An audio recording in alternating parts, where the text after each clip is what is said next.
त्या वेळेला काँग्रेसकडून दिल्लीचे 5 प्रमुख नेते उपस्थित होते. त्यांच्यासमोर या सगळ्या गोष्टी ठरल्या. शरद पवार साहेब पण होते, जयंत पाटील होते, मी स्वतः होतो. आणि त्यात असं ठरल्यात काही गोष्टी, त्यानुसार हे जागा वाटप झालेलं आहे. आता त्यानंतर कोणी काय भूमिका घेत असेल तर त्याच्यावरती मी व्यक्त होणार नाही. नाना पटोले हे काँग्रेसचे अध्यक्ष आहेत राज्याचे. त्यांनी अत्यंत संयमानं बोललं पाहिजे आणि भूमिका घेतली पाहिजे. आमची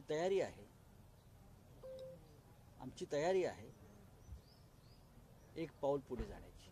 पण जागा तुम्हाला सुटली आहे चांगली? 100% सुटली आहे जागा. 100% सुटली आहे. जर कोणाला तिकडे भारतीय जनता पक्षाला मदत करायची असेल अप्रत्यक्षपणे काही कारणामुळे व्यक्तिगत, तर तो त्यांचा प्रश्न आहे. नाना पटोले मदत करतात? मी कोणाचं नाव घेतलं नाही.